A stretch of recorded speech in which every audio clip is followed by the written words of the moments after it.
Good afternoon, and welcome to the presentation of 2 awards established by our university's Board of Overseers to honor NJIT faculty members for what they have accomplished as researchers.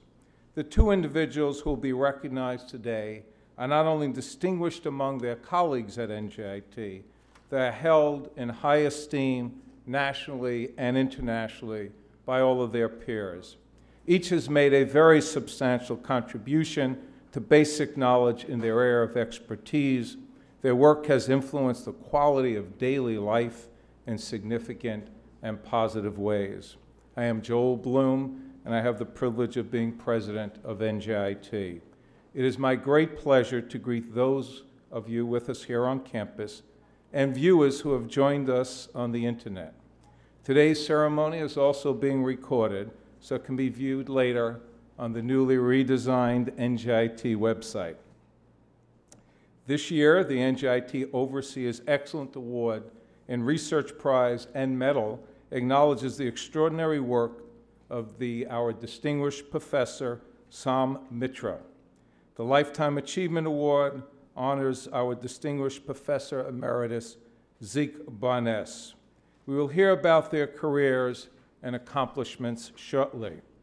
Now I'd like to acknowledge the member of the Board of Overseers who are present. If you would please rise, all our overseers. This is your award. Thank you.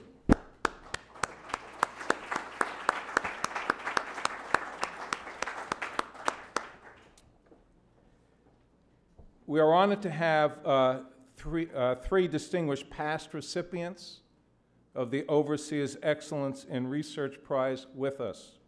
The 2009 medal recipient, Cam Surkoff. Cam, please. Thank you. The 2011 winner, Dr. Chaim Grable. Chaim, you got to stand. Thank you. And our 2012 Excellent in Research Prize and Medal recipient, Reggie Farrow. Where's Reggie? Thank you. Reggie. Welcome also to 2 recipients of the 2014 Overseers College Research Awards, Nirwan and Sari. Nirwan? I just saw him. Oh, this. Vincent Dory, are you here? College of Computing, there's Vincent, College of Computing Sciences. Thank you. Given the exceptional quality and scope of research at NJIT, it is clearly a challenge to select the individuals to be honored with the awards that we will present today. At this time, I would like to acknowledge the attending members of the committee that accepted this challenge and devoted much time and very careful thought to making the 2 final choices for today. Our chair, Emil Herkett. Emil, please. We just sat for 2 hours. Board of Overseers Chair, Phil Rinaldi, please, Phil. Our Overseer, Erwin Doros, please, Erwin. Gregory Sauter, please, Gregory. Cyber Extruder CEO, Lawrence Gardner. Lawrence, Larry, please. Our Provost and Senior Executive Vice President, Fadi Deek. And President of our newly formed New Jersey Innovation Institute, Don Sebastian. Gentlemen, please. Other commitments prevented committee members Albert Dorman, Thomas Degnan, and Vincent Neamoli from attending these proceedings. Your able service is very much appreciated. Thank you. As in the past, the individuals selected for special recognition in 2014 are also representative of the commitment to pioneering research shared by every NJIT faculty member. By honoring Professor Mitra and Professor Bar-Ness, we honor all at our university who are aspiring to that same level of success on many frontiers of science and technology, and whose efforts promise equally significant contributions to the quality of life in the 21st century. Now please join me in welcoming Don Sebastian, President of NJII, Don will tell us a bit more about each of the recipients, Professor Mitra and Professor Bar-Ness. Thank you, President Bloom. I'm pleased to recognize two NJIT researchers for the quality and character of their research that exemplifies this university's commitment to scholarship with impact. This year, the recipient of the Overseers Excellence in Research Lifetime Achievement Award is Yeheskel Bar-Ness, Distinguished Professor Emeritus of Electrical and Computer Engineering. Known to all of us as Zeke, Professor Bar-Ness has been a member of the NJIT community for 3 decades. He came to NJIT in 1985 from AT&T Bell Laboratories, and in the course of the years that followed, he had a central role in technological innovation that has, without exaggeration, transformed the way we interact with each other every day. He's made major contributions to the evolution of high-speed, high data rate wireless communications, technology that has made cell phones ubiquitous and which underlies the transport of data for a myriad of applications. His name appears on more than 24 patents. Adaptive multi-user detection, interference cancellation for personal indoor and mobile radio communications, data compression, and co-channel demodulation have been just a few of Professor Bar-Ness' research interests. His work has been supported by the National Science Foundation, the New Jersey Commission on Science and Technology, the U.S. Army, Air Force, and the Naval Oceanic Center. Professor Bar-Ness has guided many key advances as the founding head of the NJIT Center that's the focal point for all of the university's research and teaching activities in his area of expertise. Originally named the Center for Communications and Signal Processing Research, the term wireless was subsequently added to emphasize the breadth of work at the center and the importance of mobile communications in the 21st century. In 2012, the center was named the Yeheskel Bar-Ness Center for Wireless Communications and Signal Processing Research, and don't try to make an acronym out of that, in honor of Professor Bar-Ness's late son, who was also an NJIT graduate in electrical engineering. The honors that have been accorded Professor Bar-Ness are many and varied. He is the recipient of the Kaplan Prize, awarded annually by the government of Israel for outstanding technical innovation. In 2006, he was named Inventor of the Year by the New Jersey Inventors Hall of Fame for his contributions to wireless communications, and in 2008, a Thomas Alva Edison Patent Award winner. Recognition has also come from the Institute of Electrical and Electronics Engineers, in which Professor Bar-Ness is a fellow and a lifetime member. IEEE publications and conferences comprise an essential venue for the exchange of ideas that drive continued technological progress in academia and industry. Professor Bar-Ness has helped to promote this exchange through several decades of leadership on various IEEE technical committees. He also served as an editor of the IEEE Transactions on Communications and is the founder and editor-in-chief of IEEE Communications Letters. In 2005, Professor Bar-Ness was honored with the IEEE Communication Society's Publication Exemplary Service Award. I've cited just some of the highlights of a long and very distinguished career. Professor Bar-Ness shares more about his work in the video we are about to see.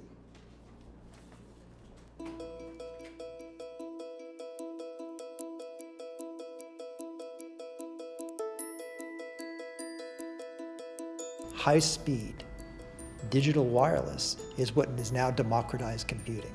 Between inexpensive hardware and the ability then to connect that hardware to anything in the world, you now have, walking in your hand, this tremendous power. And Zeke's work is right in the middle of what makes that all possible.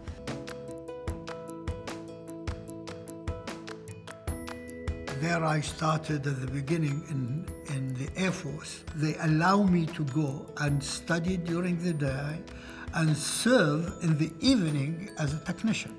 Signal processing is a topic that you take, whether it is in radar, whether in medical imaging and so on. And what you have to do is to take this noise or interferences and improve it so you can use it. After my master's degree, I went to United States in 1966 in order to do my PhD. I chose to go to Brown University. In '69, because I finished, I was obligated to go back to do my service.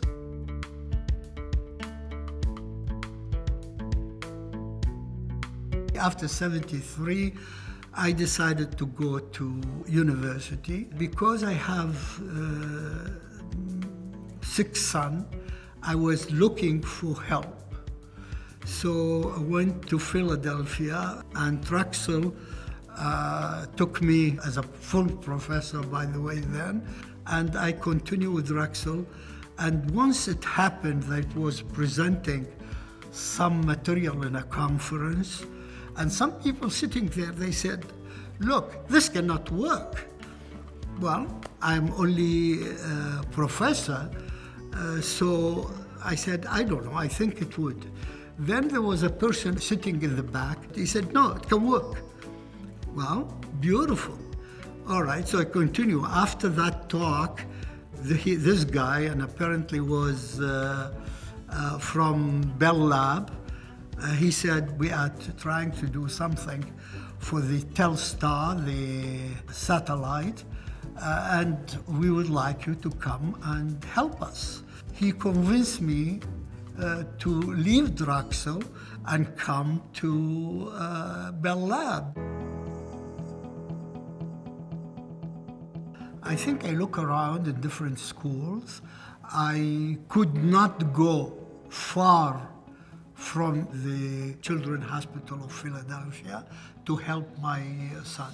So I chose NJIT because in my area there were a few people here before me. The Center for Wireless Communications and Signal Processing Research was a creation of Zekes as soon as he arrived to NJIT. It promoted this atmosphere where the students work together and learn from each other. I required my student to do a good work. I'm a little tough, really tough. But I think after they finish, many good students, they like it. You would not get bored in his class. Zekes always had and continues to have to this date boundless energy and enthusiasm. You know, while I was doing my job, the technology changes, and I change with the technology.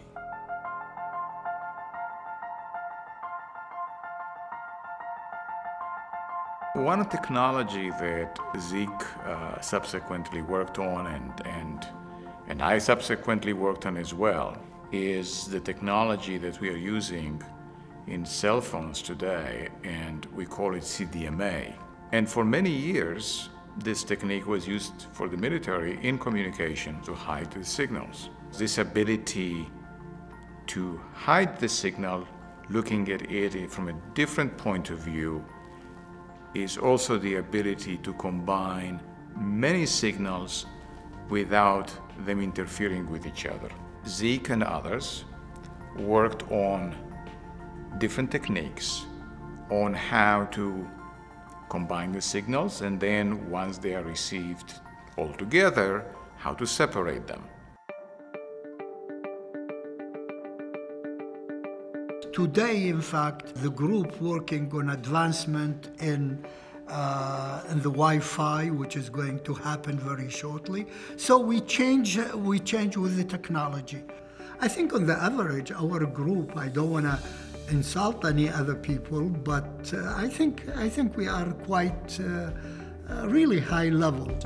When we opened up the doors and we created some institutional support for chasing down patents, Zekes became one of our most prolific members. He went from a single patent to over 26, which shows you that all of that energy was focused on both good basic science and academic publication, but also practical application. His approach to problems was really an engineering approach. He understood the problem and look for the engineering solution, and only then translated that into math. That ability to have 1 foot in the world of the abstract and 1 foot in the world of concrete is really the hallmark of a polytechnic university like this.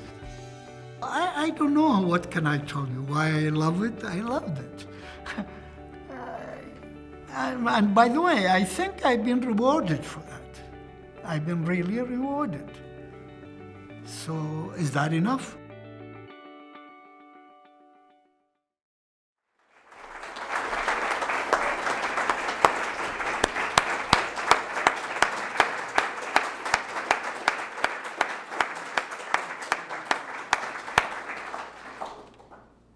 It's now my privilege to introduce Philip Rinaldi, Chairman of the Board of Overseers.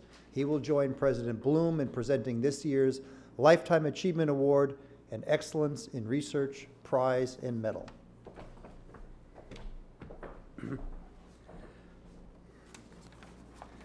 Thank you, and thank you very, very much. What an amazing video. I mean, just an absolutely amazing video underscoring so many of the things that we hold dear to ourselves here, and the quality of an education to allow lifetime contribution, especially to an area which we associate with young kids and their iPhones. It's amazing. So thank you very, very much for that. I've always been very grateful for the opportunity I had to study here as an undergraduate and graduate degrees at NJIT. And while I was a student, Newark College of Engineering was renamed to NJIT, affirming the university's growing stature in research as well as education. Since then, thanks to faculty members like the individuals we recognize today, NJIT has achieved international prominence in research that spans virtually all scientific and technological disciplines. As an alumnus and member of the Board of Overseers, I'm deeply honored to share in special recognition of the talent and dedication that continues to build our university's stature worldwide. President Bloom will join me in presenting the NJIT Overseers Excellence in Research Lifetime Achievement Award for 2014 to Professor Yeheskel Bar-Ness. If you please come forward.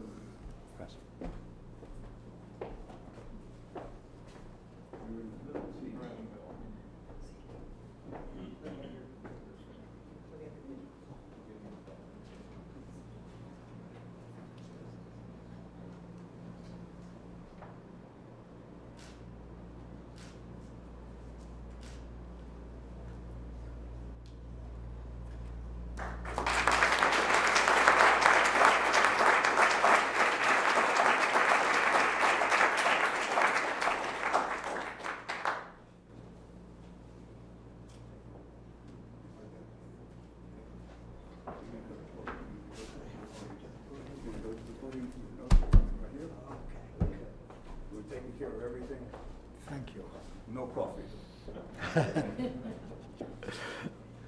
Well, I'm so much excited that I don't know if I'll be able to do some talk which I wanted to do.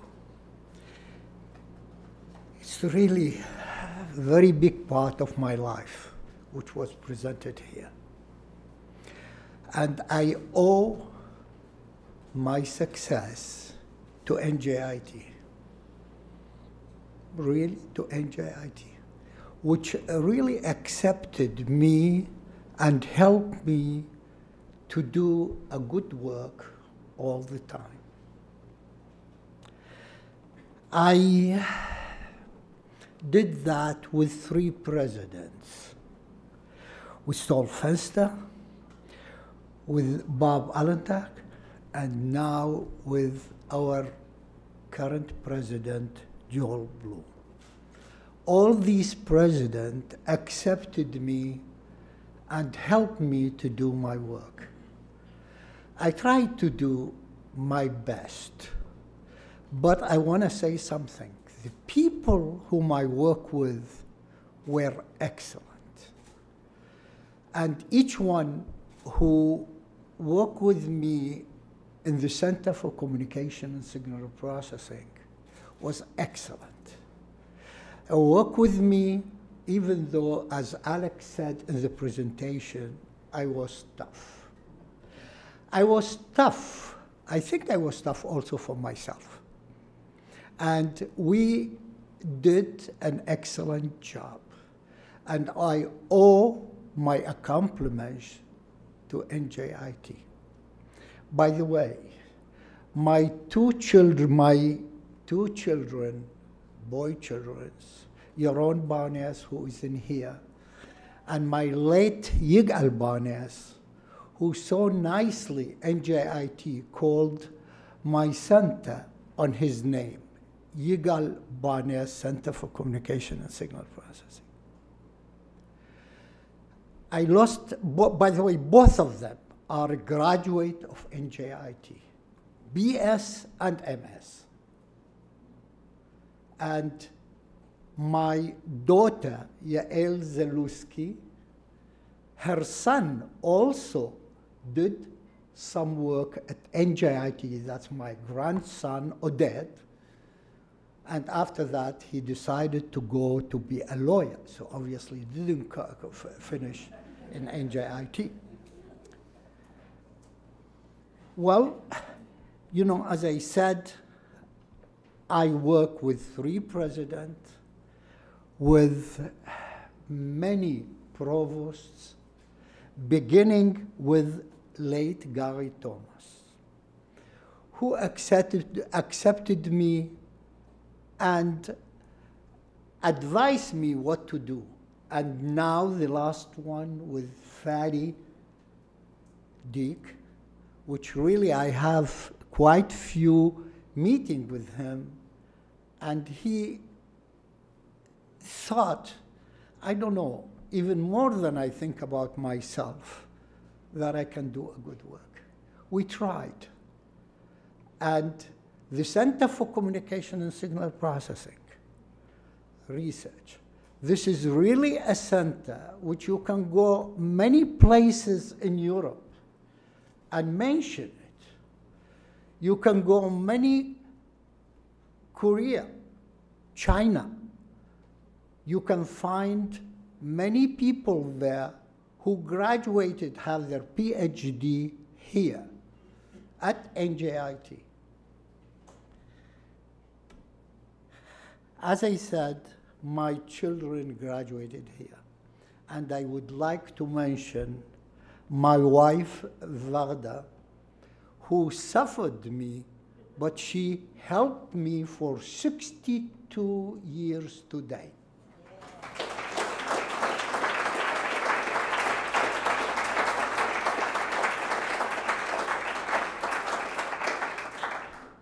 It's many people whom really helped me, which maybe I missed, obviously.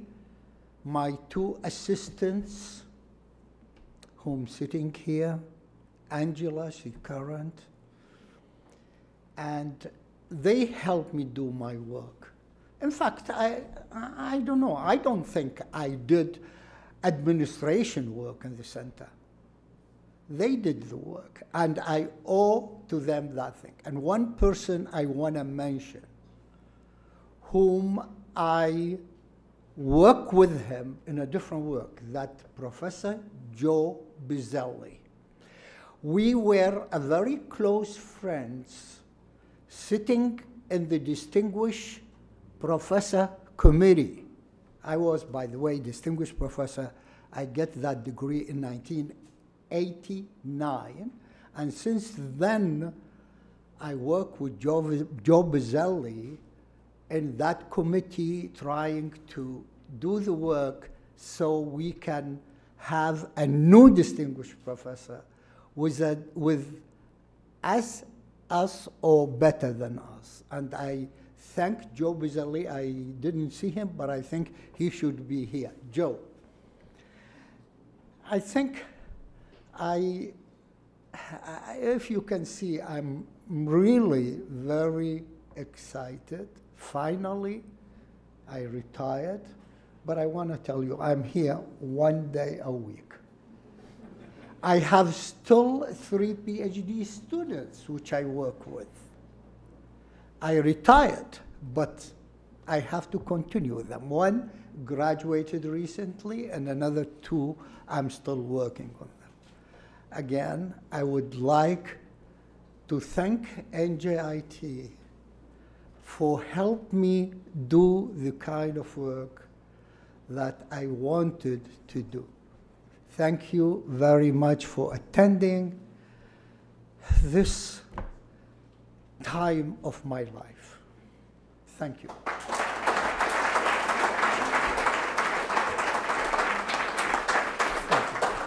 Good? Perfect. Perfect. Thank you. Thank you. That's mine. That's you. I won't know what to say. This is mine. Just take this. The book stays. That's for everybody else. Okay? You can have this, though. We're live streaming from every calculation currently. Wow. Thank you, Professor Bar-Ness, and a well-deserved tribute. Breaking news. As you know, we're live streaming, and the latest report is we are broadcasting and being received and watched internationally with viewers in Israel, Italy, and the United States from California to New Hampshire. So congratulations, Zeke. And now, congratulations to our next Distinguished Award winner. It's my privilege to tell you about the work of Distinguished Professor of Chemistry and Environmental Science, Somenath Mitra. Som has made big contributions to understanding the world of the very small, otherwise known as nanotechnology. Professor Mitra, who has a joint appointment with the Otto York Department of Chemical, Biological, and Pharmaceutical Engineering, has earned wide recognition for his work with practical application of carbon nanotubes. These are molecular structures many thousands of times smaller than a human hair in diameter. They're already used in many consumer products, ranging from cell phones to medicines, and in the production of an array of materials that are incredibly strong, yet amazingly light. Professor Mitra has been at NJIT for more than 20 years, and during this time, his pioneering work has spanned an impressive spectrum of applications for carbon nanotechnology. His research addresses critical quality of life issues, including energy, production of purified water, and environmental monitoring.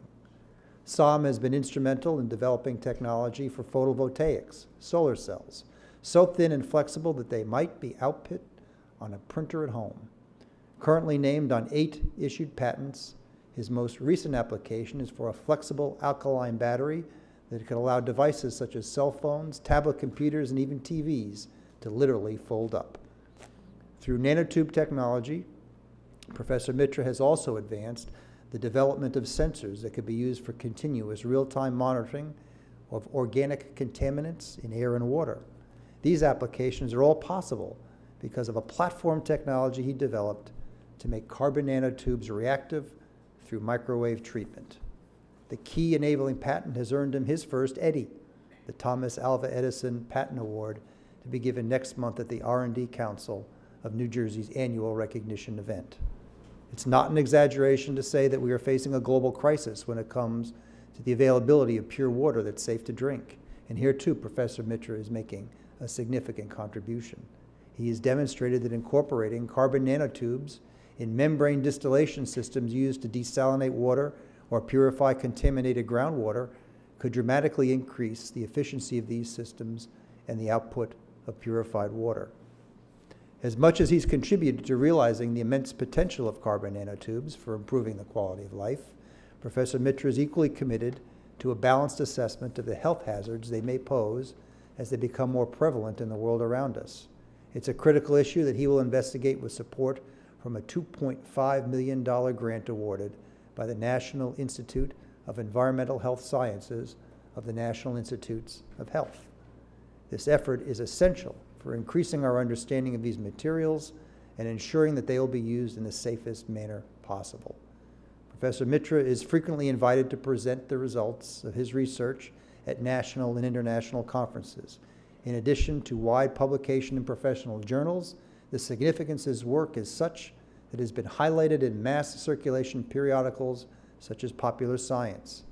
He's received substantial funding from the U.S. Environmental Protection Agency, the National Science Foundation, the U.S. Army, and the U.S. Department of Energy. Professor Mitra will now tell us more about his work in this video. Thank you.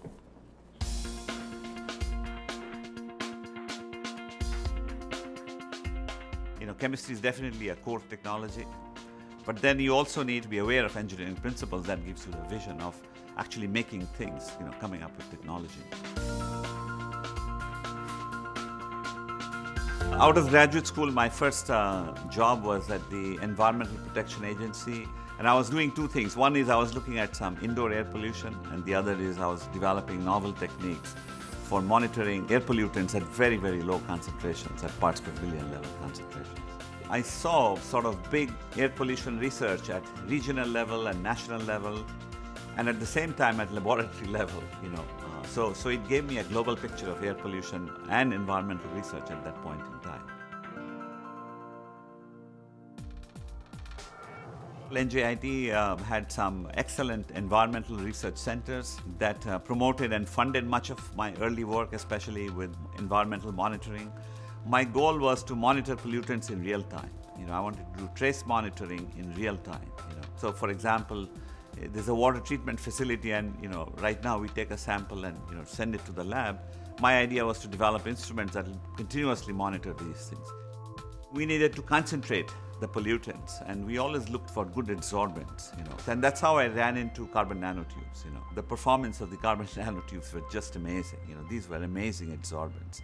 I mean, I had been working with carbons of different types for a long time, but I had never seen anything like this. So with carbon nanotubes, the tubes are like tubes. These are solid tubes, so they kind of stand like this. And then the adsorption happens on the surface. So things will adsorb on the surface and then they'll come off very easily. And that's what made carbon nanotubes unique. One challenge was the nanotubes typically were very inert, or they don't react very easily. So a reaction would take like sometimes 24 to 48 hours, or maybe even more. So one of the things that we did is we developed a technique which is based on microwave. So basically we're just taking the nanotubes and cooking it in a microwave. And then in microwave conditions, the nanotubes became very reactive and they reacted very quickly. So the reaction that took 24 to 48 hours could be completed in a matter of minutes. So this gave us the capability to form nanotubes with various functionalities on them, and then we could develop new applications based on these nanotubes. So we started changing the absorption characteristics by putting, for example, zirconium oxide, and then we could remove arsenic from water. We put iron oxide and we could remove fluoride and arsenic from water. Then we also put them on membranes, and we found different applications, for example, in water purification, removing water pollutants, and also in seawater desalination. The other applications that we looked at is the carbon nanotubes as electronic material. So we put them in solar cells, and in solar cells they were excellent charge carriers. They are wire-like structures, so they could be like the copper wire to sort of improve flow of electron and eventually improve the efficiency of organic solar cells. So the conventional solar cells are great. Their efficiencies are very high, but they are made of silicon, they're expensive, need rigid, massive structures. So the future is in these paintable solar cells, where basically you can paint a photoactive or a solar material on any surface, and that surface could act as a solar cell. It could go on the roof, it could go on the side of the building, or it could go on the window, as a tint. So there is tremendous potential in some of these technology that are enabled by the carbon nanotubes and other types of nanotechnology. The other very interesting application that we are working on is making flexible batteries and supercapacitors. The whole challenge here is how to make each component flexible, and the carbon nanotubes play a great role here because they have excellent electrical properties, and at the same time they're mechanically strong. The flexible batteries that we have made have performance that are very comparable to the AA, AAA type of batteries that you buy in the grocery stores. So I can see flexible batteries coming into the market in the near future.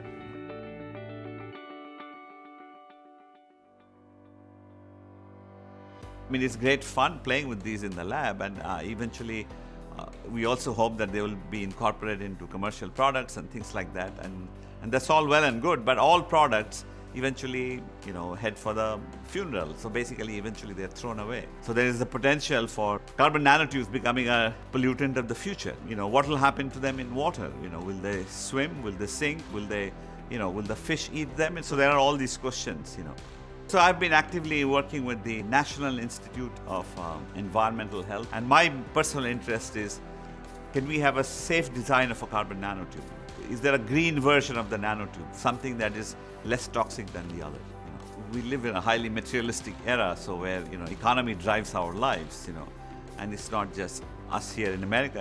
That's a global phenomenon. So at some point you have to balance, economics, technology, and the environment, and that sort of is my goal, balance, so you can have a sustainable Earth at the same time have excellent technology, so we can live well. So we have a high standard of living.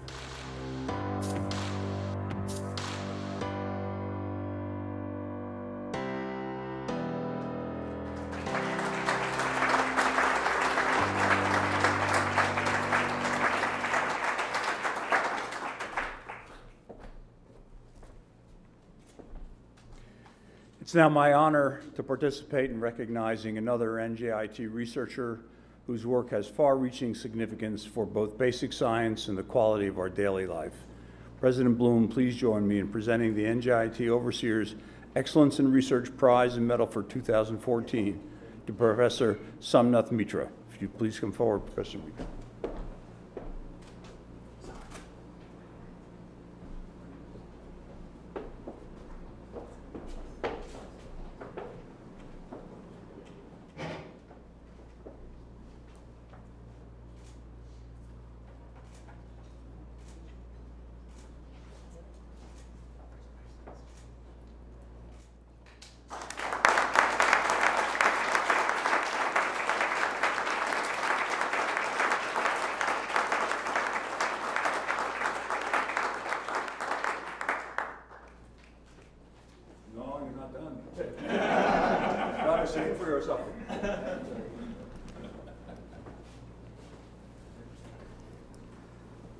So this is overwhelming.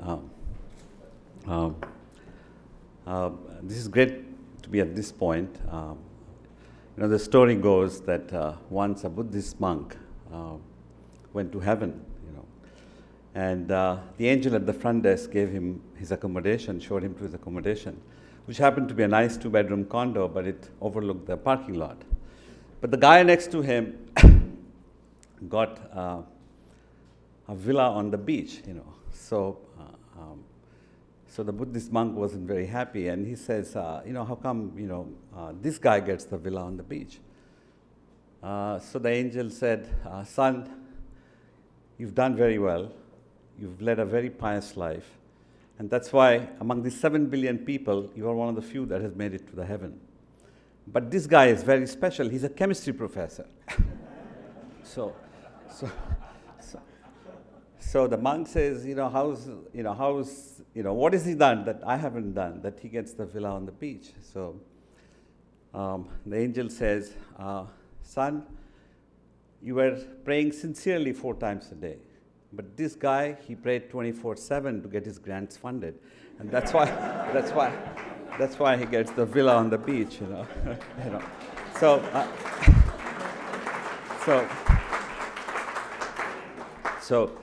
So being a chemistry professor has many perks, as you can see, including this award, which is a great great honor, and So I want to say, I want to quote Isaac Newton here, and this is the quote that all of you have seen.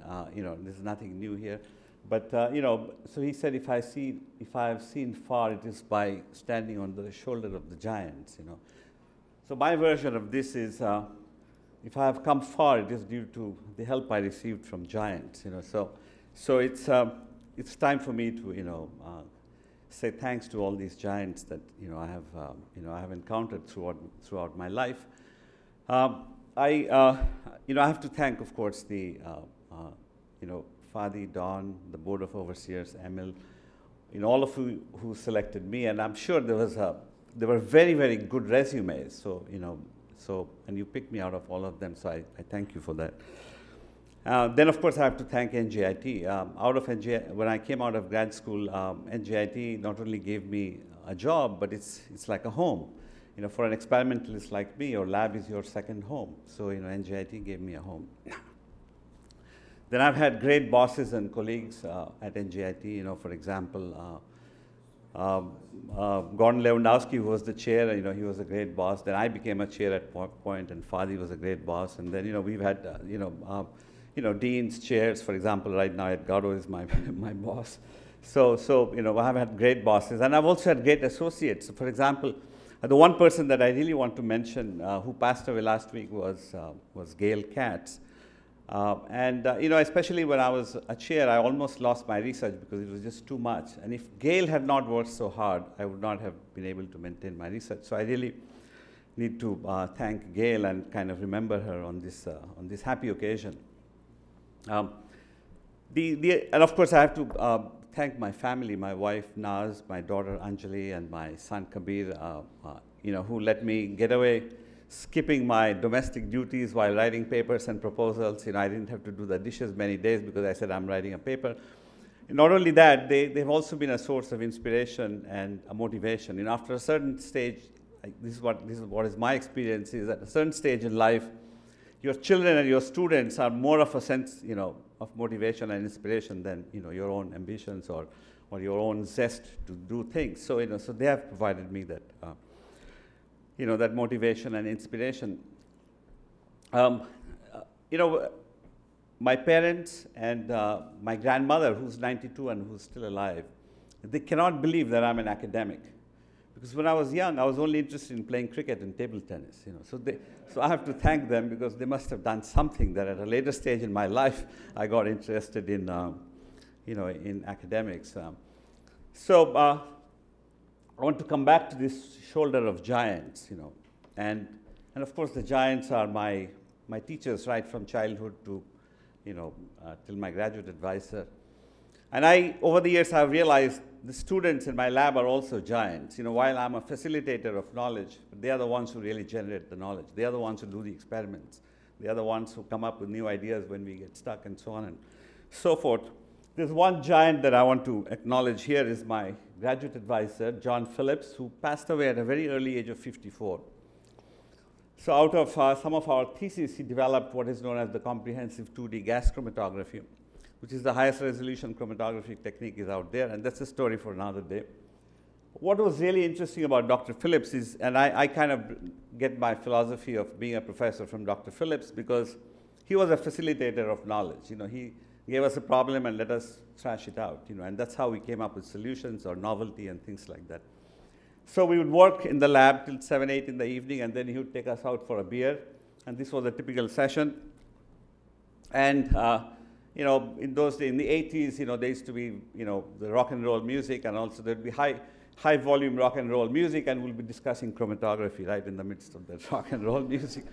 So those were excellent evenings, and, you know, it gave us time to think. You know, he stimulated a lot of thought. He came up with a lot of crazy ideas that never worked, but nonetheless, we learned to think, you know. Secondly, I want to say, running a lab at NJIT it's not just about writing papers, proposal, getting grants, and, you know, all these things. But it's also a great human story, you know. I always tell my students, the graduate student days, and this is based on my own experiences, the graduate student days are the best days that you'll ever have in your life.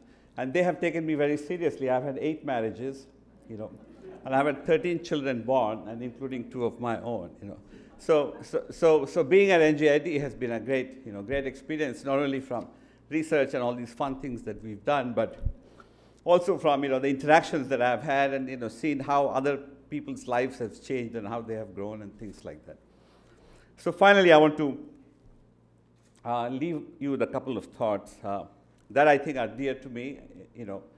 And one is my high school teacher gave me this card when I graduated, and she said, she said, Somenath, there's no substitute for hard work. I never really kept the card. Maybe within a week, I threw it away. And it's only about a few years ago that I remembered this card. And I thought very deeply about it. And then I realized the wisdom of this statement. You know, I think in the short run, one can get away without working hard. But in the long run, one has to work hard, you know. So that has been a very profound statement from me at this point in life.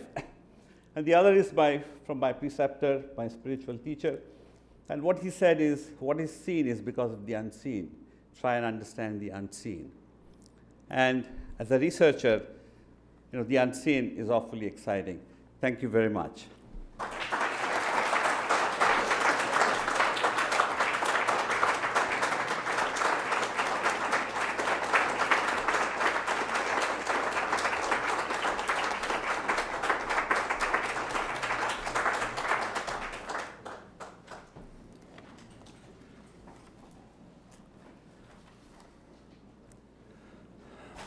So Dr. Mitra, to borrow a thought from your speech, I too, as chair of the Board of Overseers, I stood on the shoulders of a giant, and he's sitting right over here.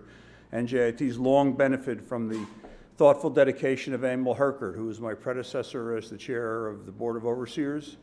During more than 3 decades of service on the board, Emil sagely contributed to the growth of a great university, which he continues to serve as the board's chairman emeritus. It was also through Emil's efforts to promote wider, much-deserved notice for the excellence of research at NJIT that the board established the awards that we presented today. Please join me in welcoming my very good friend, my colleague, Emil Herkert, who will share a few concluding remarks.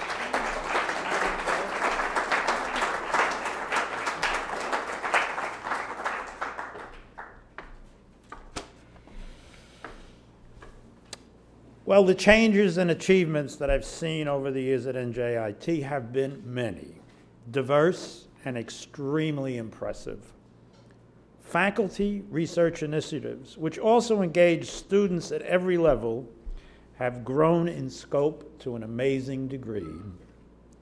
Their role in daily life have also been pronounced.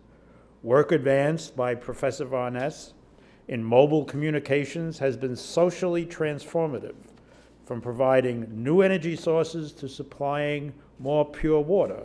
Professor Mitra's work has been comparable import for people across our nation and around the globe. It's a great privilege to share in bringing the accomplishments of such individuals to the attention of the world beyond the NJIT community. But doing so serves equally to focus more attention on all at our university, who are discovering new knowledge that can lead to practical and invaluable technological innovation. Such notice is also essential in building continued support for these efforts, for providing the full range of resources required by all of our students and faculty. In closing, I would like to thank all of you who have made today's ceremony a success, and I look forward to sharing the great pride of this experience again in the future.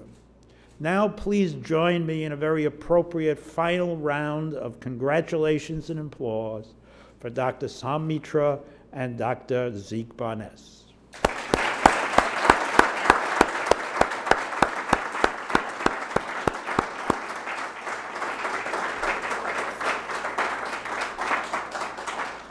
This concludes our formal program. I invite you to extend your personal congratulations to each of our awardees at the reception prepared in their honor at the University Club.